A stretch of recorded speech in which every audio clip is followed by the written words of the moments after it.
جنگ کا جو پرنسپل ہے دین اسلام میں، وہ ایک مظلوم کو ظلم کے خلاف مقابلہ کرنے کے لیے، یہ وار ہم پر اگر مسلط ہوگی تو یہ یونیلیٹرلی ہندوستان کی طرف سے ہوگی، اور اگر ہوگی پھر پیٹ نہیں دکھانی۔ مودی سے جان چھڑائیں، یہ آپ کے ملک کا بھی دشمن ہے۔ یقیناً تمہارا ایک لشکر ہندوستان میں جنگ کرے گا، اللہ ان مجاہدین کو فتح دے گا۔ اسلام ایک ایسا دین ہے جو امن، سلامتی اور بھائی چارے کا درس دیتا ہے، لیکن جب امن کے دائی پر جنگ مسلط کر دی جائے، جب دشمن اپنی جارحیت اور تکبر میں حدود پار کرے، تو پھر اسلام اپنے ماننے والوں کو ظلم کے خلاف ڈٹ جانے کا حکم دیتا ہے۔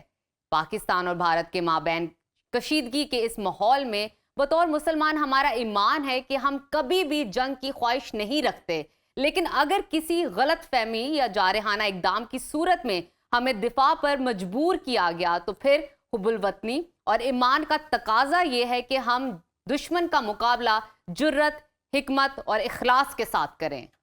اللہ تعالیٰ قرآن حکیم کی سورہ انفال میں ارشاد فرماتے ہیں، اور ان دشمنوں کے مقابلے کے لیے ہر وہ قوت تیار رکھو جو تم سے ہو سکے۔ یہ آیت ہمیں صرف دفاع ہی نہیں بلکہ دفاع کی تیاری کا بھی حکم دیتی ہے۔ اسلام میں جنگ کا تصور کیا ہے، جنگ کا اعلان کن اصولوں کے تحت جائز ہوتا ہے، اور سب سے اہم بات، غزوہ ہند کی حقیقت کیا ہے؟ کیا یہ محض ایک تصوراتی خیال ہے یا اس کی بنیاد مستند احادیث پر ہے؟ انہی تمام پہلوؤں پر روشنی ڈالنے کے لیے آج ہمارے ساتھ موجود ہیں ممتاز ریسرچ اسکالر سید فہد علی قاسمی صاحب۔ فہد صاحب، آپ کو سنا پاکستان میں خوش آمدید کہتے ہیں۔ تھینکس اے لاٹ۔ فہد صاحب، اسلام امن کا دین ہے، تو پھر اسلام میں جنگ کی اجازت کن شرائط اور کن مواقع پر دی گئی ہے؟ کیا محض دشمنی یا پھر طاقت کا مظاہرہ جنگ کی بنیاد بن سکتا ہے؟ بسم اللہ الرحمن الرحیم، تھینکس اے لاٹ۔ بہت ہی امپورٹنٹ سوال، اور آج کل کا جو کانٹیکس چل رہا ہے اس کے لیے میرا خیال ہے بہت ہی ریلیونٹ۔ آغاز میں یہ کہنا چاہوں گا، ایک مسلمان کی حیثیت سے، رحمۃ للعالمین سرکار دو عالم صلی اللہ علیہ وآلہ وسلم کے ایک ادنا امتی کی حیثیت سے، اسلام کی یہ روایت ہے، نریشن ہے، ہمارا پرنسپل ہے، ایک فرد کا قتل ناحق پوری انسانیت کا قتل ہے۔ بے شک۔ تو پہلگام واقعے کے اندر جو مظلوم لوگ اس دنیا سے اگلے جہان کی طرف کوچ کر گئے، ہم ان کے لیے بھی ہدیہ تعزیت پیش کرتے ہیں، اور یہ رحمت للعالمین کی صلی اللہ علیہ وآلہ وسلم کی تعلیمات کی روشنی میں عرض کر رہا ہوں۔ لیکن ہوا یہ ہے کہ ہندوستان ہمیشہ کی طرح وہ جو اس کی ایک نیچر ہے فالس فلیگ آپریشن کرنے کی، اور جنگ مسلط کرنے والا وہ جو توسیع پسندانہ عزائم ہے، ایکسپینشنسٹ ڈیزائنز ہیں، تو ان کی آڑ کے اندر وہ اب پاکستان کو دھمکیاں دے رہے ہیں اور جنگ مسلط کرنے کی دھمکی دے رہے ہیں بنیادی طور پہ۔ تو اسلام اس بارے میں بڑا کلیئر ہے، جی، سرکار دو عالم صلی اللہ علیہ وآلہ وسلم کی پوری لائف اس بارے میں بڑا کلیئر ہے۔ شاید ہی کوئی وار مسلمانوں نے انیشیٹ کی ہو۔ پرافٹ کی جو سیرت ہے صلی اللہ علیہ وآلہ وسلم، جب اللہ رب العزت نے قرآن میں کہا کہ تم لوگوں کو جنگ کی میں اجازت دیتا ہوں، وہ جنگ کی اجازت کیوں دی گئی؟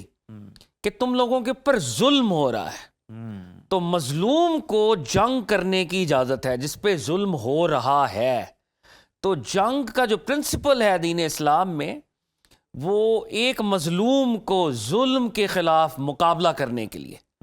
اور آج ہم بڑے کمزور مسلمان ہیں، گناہگار مسلمان ہیں، بٹ الحمدللہ the nation state of Pakistan is united، اور ہم بھی یہی کہہ رہے ہیں کہ we do not want war۔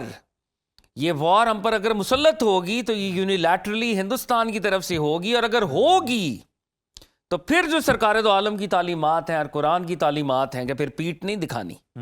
سرکار دو عالم نے صلی اللہ علیہ وآلہ وسلم نے فرمایا کہ جنت جو ہے وہ تلواروں کے سائے میں ہے، اور یہ مسلمانوں کا شعار ہے۔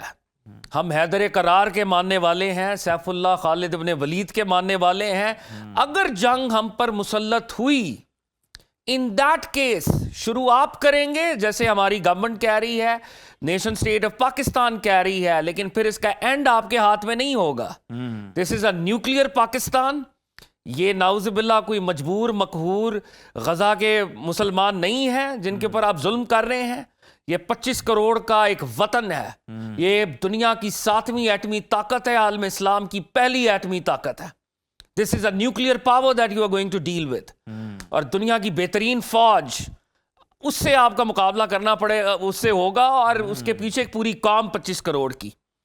تو میں اپنے ہندوستان کے دوستوں کو یہ کہنا چاہتا ہوں، we are not interested in war، اور سرکار دو عالم کی ایک حدیث ہے, حدیث کا مفہوم بھی ہے کہ جنگ کی تمنا نہ کرو. حدیث کا مفہوم ہے مگر اگر جنگ ہو جائے پھر پیچھے نہیں ہٹنا. تو یہ ہماری نیشن کا بھی میسج ہے, ہندوستان میں اپنے دوستوں کے لیے بھی.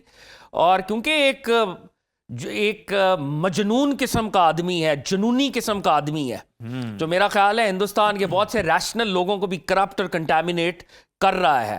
اس مودی سے جان چھڑائیں. یہ آپ کے ہندوستان کو, جو کہ ایک سیکولر ایتھوس کے ساتھ بڑا دنیا کی بہترین جمہوریت اپنے آپ کو دعویٰ کرتا ہے, یہ آپ کے ملک کا بھی دشمن ہے, یہ خطے کا بھی دشمن ہے, یہ عالمی امن کا بھی دشمن ہے. تو میں یہاں پر یہ بھی کہنا چاہوں گا کہ دس از ویری اسٹرینج کہ ایک واقعہ ہوتا ہے اور پاکستان نے جو آفر کی ہے, I think this is a very fair proposal. ہم کہہ رہے ہیں کہ نیوٹرل آپ اس کو پروب کریں, آپ انٹرنیشنل باڈیز کو لے کے آئیں, آپ اقوام متحدہ کے تحت آ جائیں, آپ دنیا کے اور کسی پلیٹ فارم کے ذریعے آ جائیں. Let's do a neutral probe, let's investigate. ممالک نے بھی حمایت کی ہمارے موقع. بالکل. تو لیکن ہندوستان جو ہے وہ شاید میرا خیال ہے اس کے لیے راضی نہیں ہو. آپ کا دوسرا سوال تھا, اب میں ذرا اس کی طرف بھی بڑھنا چاہوں گا. دیکھیں, سرکار دو عالم صلی اللہ علیہ وآلہ وسلم نے جہاں پر ہر شعبے کے حوالے سے ہمیں تعلیم عنایت کی ہے, اسی طرح اینڈ آف ٹائمز, زمانہ ختم ہوگا نا تو قیامت تک ہم جائیں گے. یہ ہمارا اسلامی عقائد کے اندر ایک بڑا امپورٹنٹ یہ پرنسپل ہے کہ اس دنیا نے پیرش ہونا ہے اور قیامت کا قیام ہے. تو وقت جب آخر زمانے کے اندر ہوگا, اس کو اینڈ آف ٹائمز کہتے ہیں, آخر الزمان کہتے ہیں, یا اسلامک اسکیٹالوجی کہتے ہیں. تو اسلامک اسکیٹالوجی کے حوالے سے, آخر الزمان کے حوالے سے سرکار دو عالم کی بہت سی احادیث ہیں, اور ان میں کچھ احادیث غزوہ ہند کے متعلق ہیں. غزوہ ایک وار کو کہتے ہیں. جناب ثوبان رضی اللہ تعالیٰ عنہ روایت کرتے ہیں, سرکار دو عالم صلی اللہ علیہ وآلہ وسلم نے فرمایا, آپ نے فرمایا میری امت کے 2 گروہوں کو رب العزت دوزخ کے عذاب سے بچائے گا. ایک گروہ وہ جو ہندوستان میں جہاد کرے گا, اور دوسرا گروہ وہ جو عیسی ابن مریم کے ساتھ حالت جہاد میں ہوگا. یعنی بنیادی طور پہ انڈو پاک سب کانٹیننٹ کا ایک تعلق اینڈ آف ٹائمز کے ساتھ ہے, اور اس کا دوسرا تعلق سیدنا مسیح علیہ الصلوۃ والسلام کے ساتھ ہے. یہاں پر مسلمانوں کی وار ہوگی, اور دوسرے گروہ کی وار حضرت عیسیٰ علیہ السلام کی حمایت میں دجال کے خلاف ہوگی. تو یہ 2 parallel by lateral plate form ہے, اور یہ بہت اچھا نظف آپ نے پک کیا. The track has begun. آپ اس ٹریک کی طرف آ چکے ہیں. ایک اور بڑی خوبصورت حدیث ہے حضرت ابو ہریرہ رضی اللہ تعالیٰ عنہ. جناب ابو ہریرہ فرماتے ہیں کہ رسالت مآب صلی اللہ علیہ وآلہ وسلم نے ہندوستان کی مہم کے حوالے سے کچھ ارشادات فرمائے. آپ نے فرمایا یقیناً تمہارا ایک لشکر ہندوستان میں جنگ کرے گا, اللہ ان مجاہدین کو فتح دے گا, اور وہ ان حکمرانوں کو بیڑیاں پہنا کر گرفتار کریں گے. حدیث کا مفہوم ہے. اور پھر فرمایا اللہ ان کی مغفرت کرے گا, اور پھر جب وہ کامیاب ہو کر واپس لوٹ رہے ہوں گے تو اعلان ہوگا کہ عیسی ابن مریم علیہ الصلوۃ والسلام ان کا بھی ظہور ہو چکا ہے. اور حضرت ابو ہریرہ رضی اللہ تعالیٰ عنہ فرماتے ہیں کہ میں جب یہ حدیث سماعت کر رہا تھا تو انہوں نے پروفٹ سے ڈائلاگ کیا کہ اچھا ہم تو کاش میرے پاس وہ مال اسباب ہوں, میں مال اسباب کو یوز کر کے ہندوستان والی مہم میں ہوں, اور پھر میں حضرت عیسیٰ سے ملوں اور میں ان کو جا کے بتاؤں کہ میں پروفٹ صلی اللہ علیہ وسلم کا کمپینین ہوں. تو یہ اس حدیث کے اندر ہے. دیکھیں یہ جو احادیث ہیں, یہ احادیث کا طویل لٹریچر ہے. ان میں بہت سی احادیث صحیح درجے کی ہیں. امام نسائی نے ان کو کوٹ کیا ہے, امام حاکم نے کوٹ کیا ہے, کچھ حسن درجے کی ہیں, کچھ ضعیف بھی ہیں, مگر بہت سی احادیث صحیح درجے کی ہیں. اور جو جغرافی آپ کے سامنے ہے, جو پولیٹیکل سچویشن آپ کے سامنے ہے, جو سچویشن ایوالو ہو رہی ہے, جیسے نجف نے پک کیا کہ ہم اس طرف بڑھ رہے ہیں. دیکھیں ہم تو جنگ نہیں چاہ رہے, صحیح, لیکن ہمیں دھکیلا جا رہا ہے, ہمیں پش اس طرف کیا جا رہا ہے کہ بھارت کے جو عام شہری ہوں گے نا وہ بھی نہیں چاہتے ہوں گے. بے شک, لیکن یہ خاص کلٹ ہے یہ جو کروا رہا ہے. یہ ہندوتوا دیکھیں نا, یہ ہندو بالادستی کا وہ جو ایک پوری ایک ان کی آئیڈیالوجی ہے ہندوتوا کی, یہ ہندوتوا کی آئیڈیالوجی ہے جس کو نریندرا مودی جو ہے وہ آگے لے کے بڑھ رہا ہے. اور یہ مجھے یہ کہنے میں کوئی عار نہیں ہے,